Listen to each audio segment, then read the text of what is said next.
शायद मिल जाए। मांगने तो कुछ मिला ही नहीं यार। आपको दिवाली के अगले दिन छुट्टी मिल जाती है, उसी की खुशी मनाइए। इस बार तो वो भी नहीं मिली। अच्छा, चाइना के कंसर्न्स माउंट हो रहे हैं। कल हम लोग चर्चा कर रहे थे कि वो प्रोटेस्ट कैसे एप्पल की फॉक्सकॉन, एप्पल का सप्लाई जो फॉक्सकॉन की फैक्ट्री में हुआ, वो इमेजेस भी आपकी स्क्रीन पे शेयर करता हूँ, कैसे वो वहाँ के प्रोटेस्ट को दबाने की कोशिश करी गई। देखिए पूरी चार्ज वार्ज करा गया। ये इंटरेस्टिंग विजुअल्स आ रहे थे, तो मैंने कहा क्योंकि कल हम लोग इस पे चर्चा कर रहे थे तो उसका फॉलोअप दे दिया जाए आपको। वाकई कंसर्न्स 30,000 से ज्यादा मामले सामने आते हुए, चाइना के कंसर्न्स, जापान में इन्फ्लेशन तूल पकड़ते ही चले जा रहा है। 3.6% पे इन्फ्लेशन का आंकड़ा 40 साल के हाईस पे। सब थोड़ा सा इसीलिए भी शायद ये कोविड रिलेटेड कंसर्न्स चाइना के, इसीलिए और जापान के आंकड़े, ये सब थोड़ा सा एशिया इसलिए भी पस्त पड़ता हुआ आज नजर आ रहा है। तो थोड़ा सा आज ये भाई हर्षदा ने मेल डाल दी थी, टी शर्ट के ऑल टाइम हाई वाली टी शर्ट खरीद लीजिए, कर लीजिए, सब मामला गड़बड़ा गया। आज पस पड़ गया मामला, और ये होना तो गैप अप के साथ ही था। देखिए चाइना में क्या हो रहा है ये खुद चाइना को नहीं पता होता, तो हम तो यहाँ बैठकर क्या पता करेंगे। और एक हमारे यहाँ पे एक मंत्र है ना कि इंसान अपने दुख से ज्यादा दुखी नहीं है, लेकिन दूसरे के दुख में थोड़ा सा अपनी खुशी खोजता है। हाँ। तो चाइना की जब चाइना में प्रॉब्लम आती है, इंडियन मार्केट एक्चुअली अच्छा करती है। एक एल्गो ट्रेड प्ले आउट होती है एक, तो उसके लिए देखिए मैं एक चीज़ कहूँगा आशीष, मेरे लिए ग्लोबल क्यूज में सबसे इंपॉर्टेंट जो चीज़ मैं ट्रैक करता हूँ वो है यूएस बॉन्ड यील्ड, क्योंकि सारा का सारा दारोमदार जो है मार्केट का, फंड फ्लोज का, वो सारा का सारा आपको यूएस बॉन्ड यील्ड बताता है। तो कल एक बहुत इंटरेस्टिंग चीज़ हुई, इक्विटी मार्केट तो ट्रेड नहीं कर रही थी, लेकिन बॉन्ड मार्केट तो कंटिन्यूसली ट्रेड करती हैं। तो यूएस बॉन्ड यील्ड में लगातार गिरावट आ रही है। जो 10 ईयर की यील्ड है अब वो आ गई है 3.67% पर, और उसकी पीक थी 4.34%। 10 ईयर की जो यील्ड होती है यूएस में वो करीब करीब आपको 70 से, जब एक बेस बनाती है तो 70 से 80 बेसिस पॉइंट के जो फेड फंड का पीक रेट होता है उसके डिस्काउंट के हिसाब से वो ट्रैक करती है। तो इसके हिसाब से एक बार बार रीइटरेशन आ रहा है कि यूएस में अब सिर्फ 2 रेट हाइक होंगी, एक 50 बेसिस पॉइंट की होगी दिसंबर में और एक 25 बेसिस पॉइंट की होगी जनवरी में। ये आपको एक यूएस की बॉन्ड मार्केट एक मोटा मोटा आपको एक हिसाब बता रही है, और डॉलर भी काफी बिनाइन है और ब्रेंट क्रूड भी काफी बिनाइन है। तो ये सारे के सारे फैक्टर्स जो हैं एग्जैक्टली अब अलाइन कर रहे हैं इंडियन मार्केट के साथ। जो इंडियन मार्केट को चाहिए था एग्जैक्टली वही हो रहा है। ये गोल्डीलॉक सिनेरियो है कि अगर क्रूड गिर रहा है, ये बाकी की रिस्क ऑन में थोड़ी रैली आ रही है, लेकिन आपकी बॉन्ड यील्ड भी गिर रही है। तो ये एक बहुत ही इंपॉर्टेंट फैक्टर है इस साल।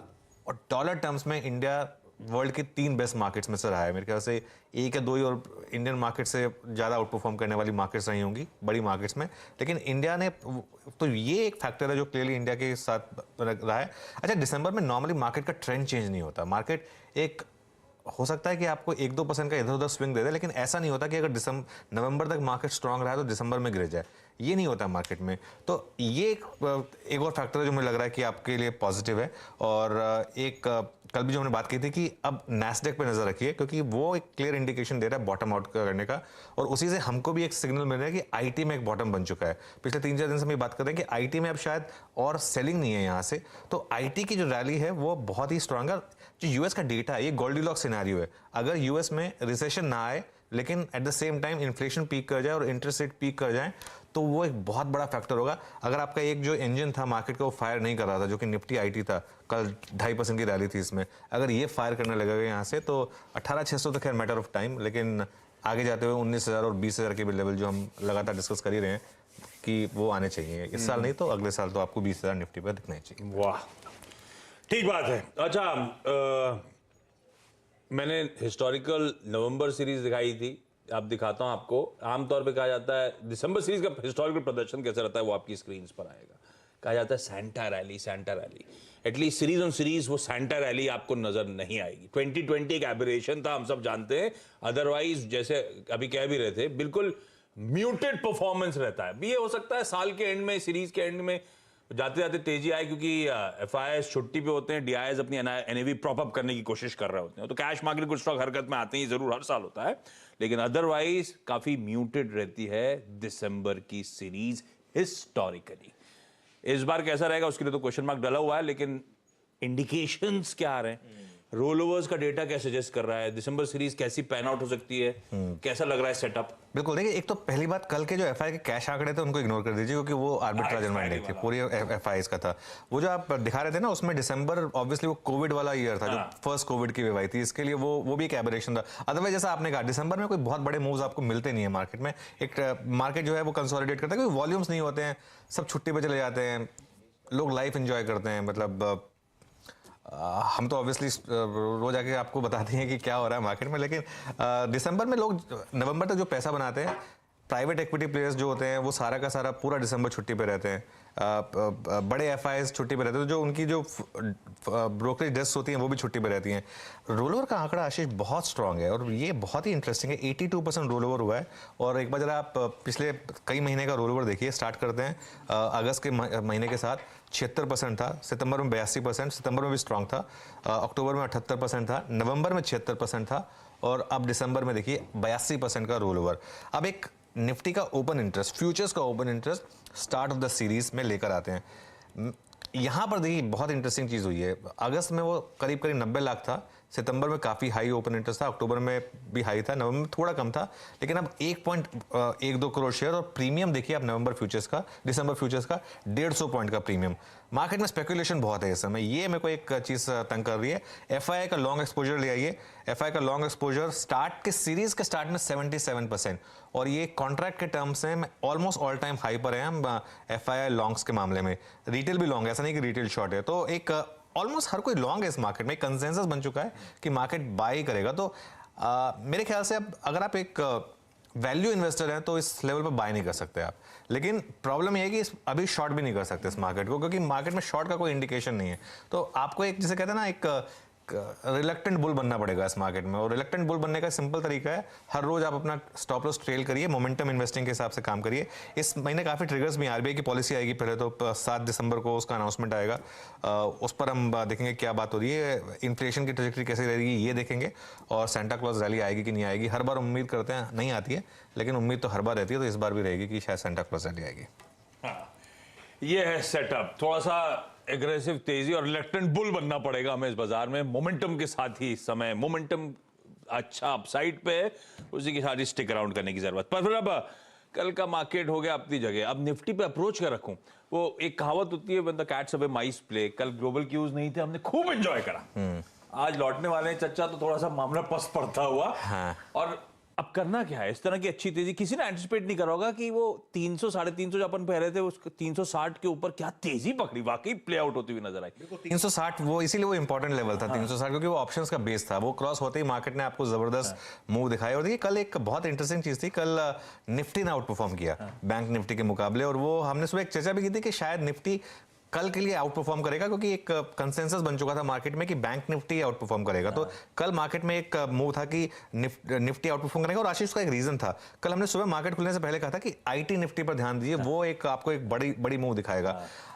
यहां से क्या, मेरे को लग रहा है कि यहां से भी वो जो मेरा एक व्यू है निफ्टी आईटी पर, जो मैं पिछले 3-4 दिन से बोल रहा हूं कि एक गिरावट खत्म हो गई है, उस पर ध्यान रखिए। निफ्टी आईटी बहुत इंपॉर्टेंट जंक्चर पर खड़ा है इस समय। 200 डे मूविंग एवरेज है निफ्टी आईटी का, उससे 121 पॉइंट ही दूर है सिर्फ। ये थोड़ा सा मेरे ख्याल लेवल में मैं थोड़ा सा गलत लिख दिया शायद, लेकिन 200 डे मूविंग एवरेज के बहुत करीब है हम निफ्टी आईटी पर। और अगर 200 डे मूविंग एवरेज क्रॉस हुआ, और गोल्डन क्रॉसओवर बनाने की भी तैयारी है, 50 day moving average crossing 200 day moving average, अगर वो हुआ तो मेरे ख्याल से फिर वो निफ्टी को सपोर्ट करेगा एक ऑल टाइम हाई की तरफ लेके जाने के लिए। लेकिन हमारे जो ऑडियंस है वो ट्रेडर्स हैं, उनको जानना है कि बाय कहाँ पर करें यहाँ पर, ठीक है ना। ये मतलब ज्ञान अपनी तरफ है कि ऑल टाइम हाई लगेगा, लेकिन बाय कहाँ करें, बाय कहाँ करना है आपको।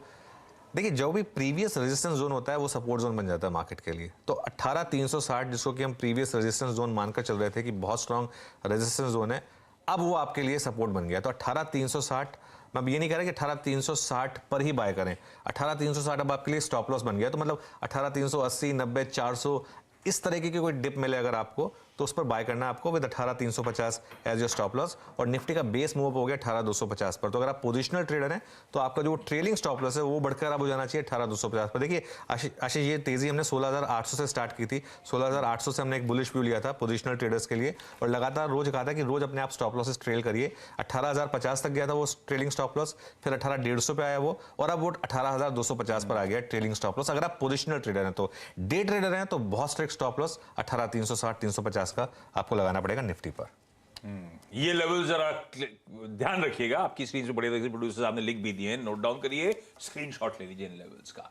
और बाकी कल सुबह चर्चा हुई थी कि कल आज आईटी का दिन होगा, और आईटी इंडेक्स स्क्रीन पर रखिएगा 2.5% से ज्यादा की मजबूती, इन्फोसिस, टीसीएस, सारे दिग्गज अक्रॉस द बोर्ड, आईटी बहुत बढ़िया परफॉर्म करके दिया।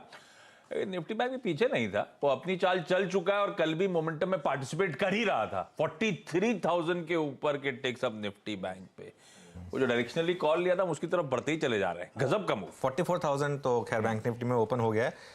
देखिए इस हफ्ते शायद ना लगे क्योंकि वैसे ही थोड़ा सा मतलब यूएस से भी ज़्यादा वॉल्यूम्स नहीं आएंगे तो, लेकिन एक चीज़ है कि इंडेक्स तो स्ट्रांग है ही। हमारी कल की भी जो कॉल थी कि इंट्राडे में एक मतलब कि एक दिन के हिसाब से अंडर परफॉर्म कर सकता है, लेकिन वैसे बहुत स्ट्रांग है ये इंडेक्स। और 44,000 तक मुझे कोई कॉल राइटिंग नहीं दिख रही, कोई रेजिस्टेंस नहीं दिख रहा यहाँ पर। और एचडीएफसी बैंक अब इसका चार्ज लीड कर रहा है। देखिए एचडीएफसी बैंक में जिस तरीके की बाइंग आ रही है ना आशीष, कुछ वहाँ पर चेंज हो रहा है क्लियरली। मतलब वो 3-4 दिन की रैली नहीं रह गई है अभी एचडीएफसी बैंक की रैली। एचडीएफसी बैंक का इनफैक्ट अब 1 महीने का चार्ट लेकर आएंगे ना आप, तो आप नोटिस करेंगे कि इसमें एक सिग्निफिकेंट चेंज हुआ है। और वो एमएससीआई का फैक्टर है या जो भी फैक्टर है, आप कुछ भी कह लीजिए उसको, ईयर एंड फैक्टर कह लीजिए या कोई भी फैक्टर कह लीजिए। देखिए 1 महीने का मूव मुझे याद नहीं है लास्ट कब मैंने एचडीएफसी बैंक में 1 महीने में 12% का मूव देखा था आशीष। बहुत बड़ा मूव है 12% का मूव। 12% का मूव एक इंडेक्स जिसमें इसका वेट करीब करीब 30% है, इसका मतलब 4% तो बैंक निफ्टी में कंट्रीब्यूशन सिर्फ एचडीएफसी बैंक ने किया है। जो रैली आई है बैंक निफ्टी की उसमें 4% कंट्रीब्यूशन एचडीएफसी बैंक का है। ये आपको इसका एक इम्पैक्ट बता रहा है। तो लेकिन बाय जोन कहाँ पर है फिर? अगेन जो अर्स्टवाइल रेजिस्टेंस जोन था 42,800। किसी भी कारण से आपको अगर रिएक्शन मिले 43,000 से नीचे है बैंक निफ्टी, 42,900, 42,850 करीब मिले तो 42,800, 850 करीब वो बाय जोन होगा। और 100-150 पॉइंट का फिर आपको उसमें स्टॉप लॉस लगाना पड़ेगा बैंक निफ्टी में। ये हो गई निफ्टी बैंक की, ग्लोबल मार्केट्स की, ट्रेड सेटअप की नई सीरीज की डिटेल में चर्चा। लाइए भाई आवाज का मॉर्निंग पैनल स्क्रीन्स पर। फ्राइडे के दिन ये वो एक्सपर्ट्स हैं जो हमारी मदद करने वाले हैं। आप सबको गुड मॉर्निंग और शुरुआत कर रहा हूं आज के टॉप कॉल्स की। गाबा सर,